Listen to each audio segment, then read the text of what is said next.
是一名废物赶海博主。当别的博主在疯狂摸贝壳、抓电鳗的时候，我在和我刚放生的章鱼斗智斗勇。第一次赶海，为了不一无所获，我准备在海边放点东西。为了吸引观众目光，我斥巨资3000块，在海鲜市场买了只非常大，足足有12斤的半透明白色大章鱼。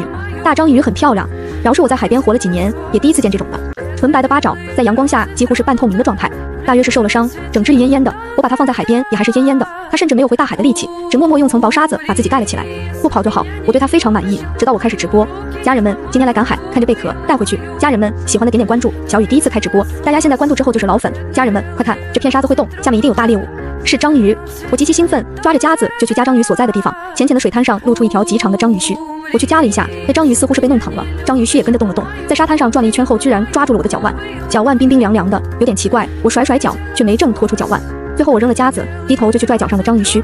直播间的网友有人送了个小心心，有人让我不要用手，说我的手握不住，章鱼会跑。我不信，结果手刚碰到章鱼，那章鱼须便溜了出去。触须逃出后又高高挑起，在我面前晃了晃，我甚至还没反应过来，章鱼须反手啪的一声给了我一个巴掌。第一次被章鱼打，我呆住了，评论区顿时一阵爆笑，哈哈哈哈哈！我要喊我朋友看，有个赶海博主被章鱼打了，哈哈哈哈哈哈！真好想一个巴掌。我不记得那天发生了什么，大约就是上头了。我也没管家里的手机，脱了外套进了海滩，主打一个不服就干。那天我和章鱼打得难解难分，那只病了的章鱼不知怎么回事，半天没动，结果这会儿非常有活力，它讨我追，但即使是在浅滩，我也死活捉不住一只8只脚的巨能跑章鱼。最后我气急了，没忍住，一把扑了过去，我抱住身下的章鱼，8只触手在一瞬间仿佛认命地缠住了我的腰，最后任我给它扛了出去。3000的章鱼到底没有白买。阳光下，我站在海滩上，身上缠着一只白的半透明的章鱼。我回头看着手机，有人刷了个火箭，我瞬间咧开嘴笑了，谢谢老板的火箭。我兴奋的一瞬间忘了缠在我身上的章鱼，只是我回头的那段视频后来火了。后来我看那段视频，阳光下的章鱼真的很漂亮，漂亮的甚至不像这个世界的生物。我和白章鱼一起火了，因为实景拍摄人类跟章鱼打架，我一战成名。赶海博主中到底没有我这么生猛的，大家亲切的叫我丸子。我和白章鱼的组合成为章鱼丸子组合，章鱼莫名也圈了一层粉。每天早上8点就有人蹲在我的直播间等着看我的白章鱼。我索性把自家小别墅的一个房间改成了大鱼缸。我现在不用搞户外直播了，我只要8点起床，把章鱼房间的直播和灯打开就行了。章鱼似乎是知道我要干什么，自己每天努力在镜头前各种表演，什么章鱼吃小鱼了，章鱼转圈圈，章鱼仰卧起坐，它的章鱼须很长，有时候伸出鱼缸还能调一下镜头。评论区时常路过一群666，章鱼很努力，然后我摆烂了。我每天的任务就是给自家章鱼大爷换水、换鱼、买菜，偶尔陪大爷玩一会儿。大爷的娱乐项目很简单，只需要伸手逗逗他就好，或者偶尔给他按按触手。每天要陪他玩2个小时，一般就是下午3点左右，不玩就罢工。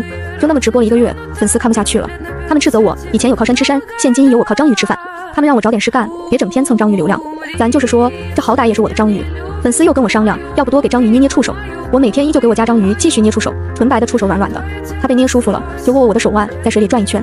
不舒服的话，小章鱼就用触手拍一下我的手腕，不疼，反倒是凉凉的。我瞧着它，忽然又想起那次在沙滩上，估计它也是被捕鱼夹子夹疼了。我一边帮它捏触手，一边忍不住开口：“你之前打我。”它一只小章鱼也不会说话，我转身要走，它就拿着触手缠着我的手，傻死了，像只笨了吧唧的小宠物。等我回来，那只小触手在我身旁转了转，最后还是落在我的脸侧，软软的、凉凉的，敷在那里，像是一种极其别扭的道歉。大半个月，我休息够了，我就又出门开户外直播。这次是正儿八经的赶海，没有意外收获时间，我索性就抓了点贝壳。有固定的粉丝，收入虽然不如白章鱼的才艺表演多，倒也不错。忙碌了一天，我捡了大半桶贝壳和几条小鱼，晚上油炸贝壳和小鱼，我一只，小章鱼一只。小章鱼吃了贝肉，揪着贝壳，左看右看，最后在桌前摆成了一座贝壳塔，在前面的桌上摆了很高一层。他瞧瞧我，塞给我了一个最好看的，有宠物的感觉还挺不错。小白越来越火哦，小白就是我的章鱼。他最近整天在直播的时候吃麻辣小龙虾，又吸引了一批爱看的观众，一时间热度又大涨。而小白挺贪吃的，挺大一章鱼，碰见我吃什么他都要尝2口，后来还偷吃了一大块冰，差点把自己冻死。德性，但他的粉丝也越来越多，多到都有人花大价钱来买这只章鱼了，有人都出价100万。我沉默了。深更半夜，我看着报价单睡不着，我出来看着他晚上睡得很熟，整只章鱼躺在石头上，还盖着海带片，看了半天给我看乐了，最后叹了口气，还是拒绝了那人的报价。小白名气挺大的，后来用一个宠物综艺找上我，给的钱不少，我就去了。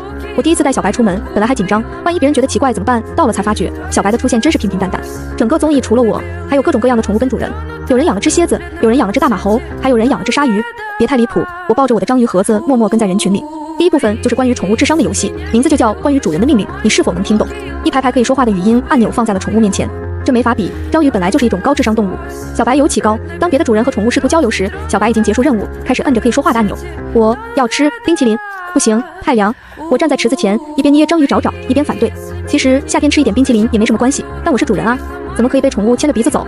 下一秒触手从我手里溜走了，转而点了点另一个语音按钮。王八蛋，你小子骂我。王八蛋，王八蛋，王八蛋，雪糕，王八蛋，雪糕。他疯狂地摁按钮，工作人员都忍不住笑了。最后我还是认命，抱着章鱼盒子去买了雪糕。回来的时候我坐在路边，我咬一口，给章鱼掰一块，雪糕落在水里，又被他一口吞下。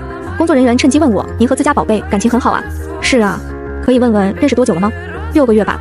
我看过您直播，这章鱼好像是您去菜市场买的，是什么契机让您留下它呢？留下？其实不是我留下它，是他乐意在陪着我。按照小白的智商，他如果不想留，应该早就跑掉了。但我低头看着手腕，因为它生得比较漂亮，颜狗。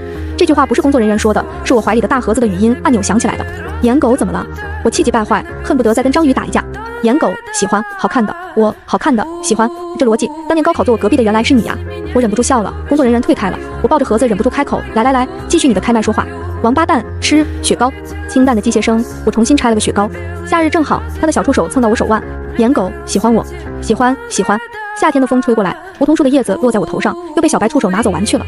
我不是第一次放生小白了，但他每次下海都是游一圈，然后回到潜水区搁浅，等我过去又蹭过来。我开始觉得是潜水区域的问题，后来我学了潜水，租了船带他去深水区。这次他倒是下水很快，在深水区也更开心，可转了一圈他又回来了。触手凑过来握住了我伸出去的手腕，似乎是让我下去陪他玩。我在海边住了几年，也学过一些潜水，带了装备。犹豫了一下，我索性也下水。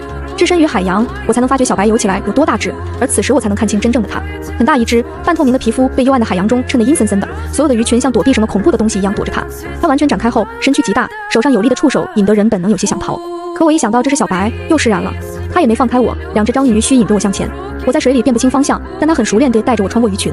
一开始我不清楚他带我去哪，直到我看到了一个石洞，那是一个很漂亮的石洞，里面栽着大株的珊瑚，漂亮极了。他让我去石洞，我看见那里面的一只大贝壳，贝壳里一个浑圆的黑色珍珠。我忽然就明白这东西为什么被那么多人喜欢了，真的很漂亮，在深海里熠熠发光。小白卷上那颗珠子，他回头，在我以为他会送给我时，他抱着珠子转身就跑了，直到追到了船边。我上了船，他拍着船面把珍珠送到我面前，勾着我，是我看得到够不到的距离，像是知道我想要一个人走，大有一副只要我不带他回家他就不会给我的模样。我最后还是带他回去了。其实每次放生我也在怕，我怕他真的一去不回头了。我低头，小白呀，你可想好，我带你回家，你以后就是我的了呀。小白的触手很长，勾着我手腕，把珠子塞在我的手里，缠着我的手腕，让我带他上船。他乖巧地重新回了他的小水盒子里，水盒子不大，刚好能放下他罢了。我一个人住得太久了，可我又有些害怕与人类接触，有他就好，一只乖巧的小章鱼比什么都快乐。我以为我的生活就是这样了，每天养章鱼，开直播。可那个人出现时，见他第一眼，我本能地觉得不好。那是一个西装革履的青年，很高，戴一副银框眼镜，似乎是察觉到我的紧张，他略微勾出了一些笑意。你好，我叫周阳，我名下有一座动物园。半年前，我们动物园引进了一条稀有的白章鱼，后来不慎丢失了。我和他对视了3秒后，反手关上门。肯定是坏事了，不然怎么会有人敲门，然后说自己丢了章鱼？直到门外的人又喊了起来：“乔宇女士，也许我们可以继续谈谈您父母留给您的3000万外债。您的债主可能已经知道您的行踪，你什么意思？你怎么知道我？”我一瞬间就有些控制不住声音，明明没人知道的。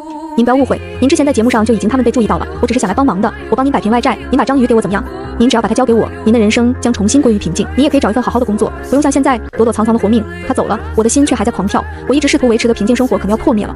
许久，我拉开门，地上有一张名片，只写着电话和一句简单的周阳。我想搬家，可赶在我搬家前，讨债的人还是来了。我的钱不够还，他们砸了屋里所有的东西。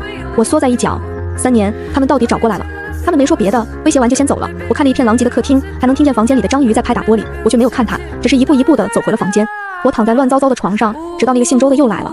他摁了门铃，我开门，他依旧是那副西装革履带着笑意的样子。不知道您考虑的怎么样了？我可以拒绝吗？青年笑而不语。许久，他把一张照片放在我面前，说道：“这是被你丢在孤儿院的弟弟，多亏了你不断寄过去的钱，他现在很好，相信之后也会很好。但这有个前提，把章鱼给我。那只章鱼本来也不是你的。”他的威胁都有些随意，可我看着照片却愣住了。许久，点了点头。我回了房间，靠在门边，我能听见门外的动静，有人弄出了章鱼。章鱼在挣扎，拍得玻璃砰砰的，牵着人心脏的跳动都停了一拍。我蹲在门口，呆滞地看着一切，直到整个世界暗下来。世界好安静，安静的就像只剩我一个人了。我看着门外，那人贴心的请人帮我收拾了房子，很多东西又买了一模一样的新的，大多都没丢，只有我养了半年多的章鱼没了。那个人说到做到，那群催债的再也没来过。我的征信记录也恢复正常了，而小白章不在，我也不想开直播了，保存了所有视频，又注销了账号。后来又找了份新的工作，新工作还行，不累，也没有什么晋升的空间。拿着1个月5000的工资，就在公司里每天摆烂式活着，定时上班下班，而固定的5000块钱够我吃饭租房了。我从别墅里搬了出来，别墅也很旧了，已经需要修复了。这别墅是我爷爷留给我的，他总觉得我爸重男轻女，他死之前偷偷把这栋别墅过户给我了。我爸是不是重男轻女我不知道，因为我爷爷前脚刚走，他就去赌博了，他赌了2个月，欠了3000万的债。消息传过来的时候，我那月后妈连夜就卷钱跑了，而我爸在回来的途中出了车祸，医院给我打电话，我确认完他是真的死了，马不停蹄也准备跑了。临走之前，看着我身后刚会走路的弟弟，叹了口气，抱着他一起出门了。最后把他放在了远处的一栋福利院，时而寄一些东西过去。那些追债的人没见过我，我也老老实实住在海边这栋别墅里，尽量不与人接触。可我没钱，也不敢拿身份证找工作，都快饿死时，我买了个虚假账号开直播。很长一段时间没被人找上，我也放松了警惕。直到那一天，可那一天之后，小白被带走了，我的生活又恢复了平静。我的生命像是回到了欠债之前，我再也不用担心那些人会随时找过来。只是感觉心里空了一些。啊，不想了，上班。一大早，部门经理就让我去隔壁主楼给老板送文件。我们类似于后勤部，待在一个2层小楼。隔壁的高楼大厦是公司的主工作楼，里面装修得很漂亮。我小心地穿过人群，最后到顶层的一个办公室，看着办公室门上清晰的名字 CEO 周阳。有那么一瞬间，我沉默了。办公室没人，问了助理才知道老板开会去了。我说完情况，助理想了想，说16楼的周旺，那位小周总也可以签的，你要不去看看？谢谢。我抱着文件下楼，等我到16楼，进门就看见一个扎眼的男人。一头显眼的白色短发，一身白西装，身高腿长，一张略微凉薄的脸，人正靠在沙发上无聊地刷着手机。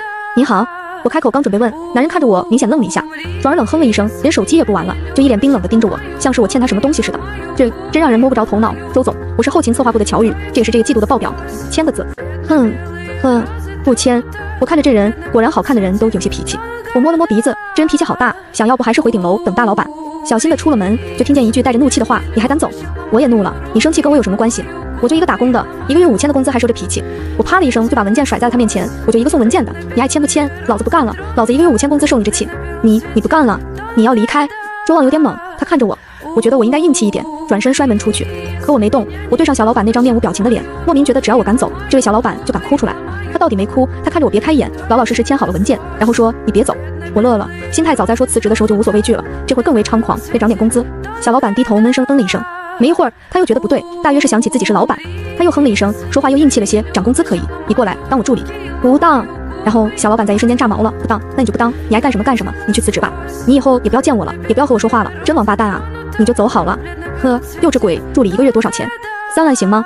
有特殊要求吗？帮我捏手腕。只是捏手腕。我挑眉，我手腕很疼。他把手腕老老实实放在我眼前，我捏了一下，他蹙起的眉目松散了些，那双漂亮的眼睛亮晶晶地瞧着我。但我每次看过去，他又立马别开眼，做出一副不好惹的样子。他还吐槽摁的也不怎么样，看着小少爷的傲娇样，我没憋住，想起一个梗，那我走。小少爷恨得咬牙，你能不走？生生给小少爷捏了半个小时手腕，小少爷才看着我离开。我回了我们部门，同事又凑过来，听说你见了新来的小周总，感觉怎么样？还好啊，我没敢说挺幼稚的，毕竟是老板。还好，听说他这人冷冰冰的。我蹙眉，又想起那乖乖递到跟前的手腕，那修长的手腕触感极好，于是说道，感觉也没有吧。他挺温和的，几乎到下班我都有些走神，时不时想起青年说手腕很疼的委屈模样，他好像跟我很熟。